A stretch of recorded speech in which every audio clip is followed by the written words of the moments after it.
भक्ति मार्ग में आगे बढ़ने के लिए कोई विशेष योग्यता की आवश्यकता नहीं है कि बुद्धि तीक्ष्ण ही होनी चाहिए, यानी या और जो अन्य गुण होने चाहिए, या यही आयु होनी चाहिए। इसके लिए कोई भी आयु है, कोई भी व्यक्ति है, स्त्री हो, पुरुष हो, बालक हो, वृद्ध हो, इन सब के लिए भक्ति मार्ग खुला पड़ा हुआ है। और हमारे शास्त्रों में श्रीमद् भागवत है, श्रीमद् देवी भागवत है, शिव पुराण है, नारद भक्ति सूत्र है, यानी और जो अन्य शास्त्र हैं ये भक्ति से भरे पड़े हैं। साथ में ज्ञान और वैराग्य भी उसमें समाया हुआ है। भक्ति मार्ग को पकड़ने से स्वतः ही ज्ञान मार्ग और वैराग्य मार्ग में आगे बढ़ने के लिए सहायता प्राप्त हो जाती है, और जो सकाम्य कर्म है वो निष्काम्य कर्म में बदलने लग जाते हैं। नवदा भक्ति के अंतर्गत जो नौ उसके चरण हैं, उसका जो श्लोक है, श्रवणम कीर्तनम विष्णु स्मरणम पाद सेवनम अर्चनम वंदनम दास्यम सख्यम आत्मनिवेदनम, ये 9 चरण हैं।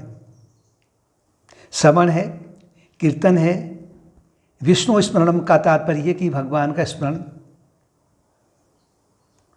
पाद सेवन सेवा, अर्चनम पुष्प चढ़ाना, वंदन प्रणाम करना, नमस्कार करना, दास्यम भगवान का सेवक बनना, सख्यम भगवान का सखा बन जाना, और अंत में आत्मनिवेदनम का तात्पर्य है कि भगवान और भक्त में कोई भी अंतर नहीं रह जाता, दोनों एक हो जाते हैं।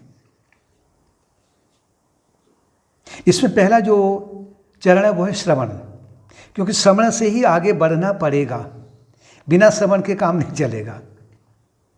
श्रवण के अंतर्गत भगवान की लीला का श्रवण करना, संत महात्माओं के चरित्र का श्रवण करना कि कैसे उन्होंने किन किन कठिनाइयों में कैसे कैसे उन्होंने अपने मार्ग में उन बाधाओं को, सांसारिक बाधाओं को हटाया और अंत में वो भगवान में समा गए, या भगवान कैसे उन्होंने भक्त के उपकार के लिए, उद्धार के लिए कैसे उन्होंने अनेक प्रकार के कष्टों को सहा अवतार लेकर करके, और उनकी जो दिव्य लीलाएं, उन दिव्य लीलाओं की कथा का श्रवण करना, जिससे कि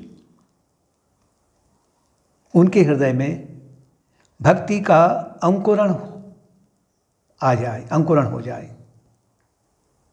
इसके लिए श्रवण का जो माध्यम क्या है, सबसे महान माध्यम है सत्संग। सत्संग या तो कि जहाँ हमें कहीं ऐसे, जहाँ की आत्म उद्धार के लिए जो सत्संग जहाँ हो रहा है उसका श्रवण करना, और या फिर स्वयं ही सत्संग का एक केंद्र बन करके स्वयं भी उद्धार होना और दूसरों का भी उद्धार करना। क्योंकि एकत्र होकर के एक समाज में रह करके जो सत्संग होता है या जो कीर्तन है इत्यादि होता है, इससे अत्यधिक लाभ होता है। राजा परीक्षित ने क्या किया था? श्रवण तो किया था, क्योंकि राजा परीक्षित को है और राजा जन्मेजय हैं, उनके जो पुत्र हैं, राजा परीक्षित को ये ज्ञात था कि मुझे 7वें दिन मेरी मृत्यु हो जानी है। तो उन्होंने भगवान के प्रेम में डूब करके जो शास्त्र लिखा हुआ है श्रीमद् भागवत का, उन्होंने महाराज सुखदेव सिंह के मुख से उन्होंने उसका श्रवण किया था। और वही राजा जन्मेजय ने भी, उनके मन में अनेक प्रकार की विच्छिन्नता उत्पन्न हो गई कि मेरे पिताजी को सर्प ने क्यों डसा। उन्होंने भी श्रीमद् देवी भागवत का श्रवण किया, जो कि भक्ति से ओतप्रोत है, जिससे कि उनके हृदय में जो भक्ति का अंकुरण था वो एक वृक्ष बन करके अंत में मोक्ष के फल में परिवर्तित हो गया। शबरी भी भक्ति की प्रतीक है। शबरी ने मतंग मुनि के माध्यम से सुना था कि भगवान की लीला के बारे में सुना, और मतंग मुनि ने कहा था कि शबरी तुम्हारे घर भगवान अवश्य आएंगे, क्योंकि शबरी के हृदय में भक्ति का अंकुरण हो चुका था। शबरी क्या करती थी? प्रतिदिन उठती थी प्रातःकाल, पहले उस मार्ग में जहाँ जंगल में रहती थी चारों ओर, क्योंकि अगर जंगल में हम देखते हैं तो जो रास्ता बना है छोटा सा, उसमें सुबह पत्तियाँ झड़ जाती हैं, या बरसात के सीजन में कांटे इत्यादि झाड़ियाँ बढ़ जाती हैं, तो रोज़ सुबह साफ करती थी उन्हें। और जा कर के फिर वो जंगल से बेर तोड़ के लाती थी और उन बेरों को वो पहले अपने दांतों से काट के चख लेती थी कि मीठे हैं या खट्टे हैं। खट्टे बेर हैं उनको फेंक देना है और मीठे बेर हैं उनको रख देना कि भगवान आएंगे, इनको अवश्य ही उनका इसका भोग लगाएंगे। मीठे बेर का तात्पर्य कि वो ऐसे कर्म कि जो चित्त शुद्धि करते हैं। चित्त शुद्धि ही भक्ति मार्ग में आगे बढ़ने का बहुत बड़ा एक साधन है। खट्टे बेर का तात्पर्य है कि जो अशुभ वासनाएं हैं, मीठे बेर शुभ वासनाएं हैं। श्रीमद् भागवत में, शिव पुराण में, देवी पुराण में या श्रीमद् देवी भागवत में, इनमें जो भगवान की या भगवान के भक्त की जो कथाएं दी हुई हैं, उनका श्रवण करने से क्या लाभ होता है। जैसे कि ये एक जो पूरा जो संसार है ना, ये एक प्रकार का एक उपवन है। इसमें अनेक प्रकार के वृक्ष लगे हुए हैं, कड़वे फल के भी हैं, मीठे फल के भी हैं, कंटीली झाड़ियाँ इत्यादि भी हैं। और इसमें पुष्प जो इसमें लगे हुए हैं वो कोई सुगंधित पुष्प हैं, कोई दुर्गंधित पुष्प भी हैं। अपना हृदय एक टोकरी है। अब हमने ये श्रवण के माध्यम से ये निष्कर्ष निकालना है कि हमने अपने हृदय रूपी टोकरी में किन पुष्पों को एकत्र करना है जिससे कि भगवान मेरे भीतर आ जाए, या किन फलों को एकत्र करना है जिससे कि भगवान आकर के इनका भोग लगाएं। निर्णय अपने ऊपर है। श्रवण के बाद में कीर्तन, जो श्रवण किया गया है उस पर बार बार उसका अभ्यास करना। यानी कीर्तन का तो जो मुख्य जो अर्थ है, वो जो सामान्य अर्थ है वो है कि समाज एक इकट्ठा बैठ कर के कुछ लोगों के बीच में या साज बाज के साथ में सुंदर स्वर में भगवान के गुणगान का कीर्तन करना, किसी भी प्रकार के वो भजन हो, जप करना, क्योंकि जप की बड़ी महत्ता दे रखी है।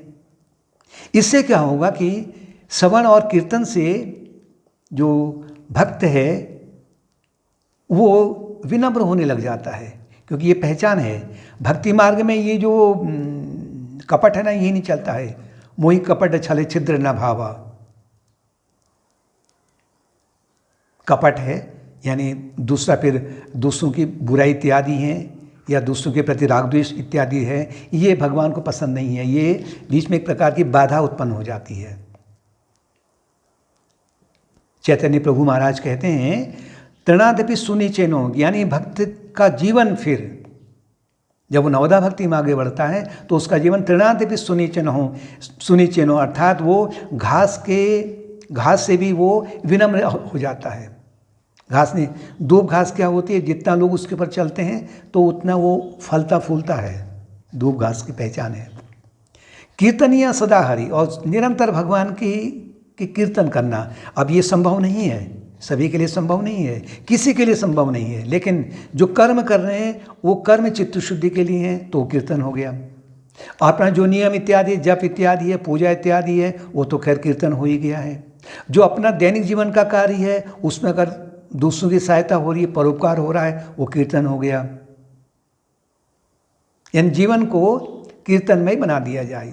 तरोरपि सहिष्णुना, और जैसे वृक्ष गर्मी हो, बरसात हो, शीत ऋतु हो, निरंतर वो सहन करता है। ठंड है, गर्मी इत्यादि है, गर्मी को सहन करते हुए भी उसके नीचे जो बैठता है उसको छाया देता है, शीतल छाया देता है। वृक्ष में पत्थर मारते हैं तो जो पत्थर मारता है उसको फल देता है। तो सहिष्णुता जो है, सहनशीलता भी भक्त का अगला गुण है। ये उत्पन्न किससे होंगे? श्रवण से होंगे, कीर्तन से होंगे, या अन्य जो उसके चरण इत्यादि हैं। अमानी ना मान देव, और जो ऐसे लोग हैं जो समाज में हे दृष्टि से देखे जाते हैं, उनके प्रति घृणा नहीं करना, उनको भी आदर देना। समाज में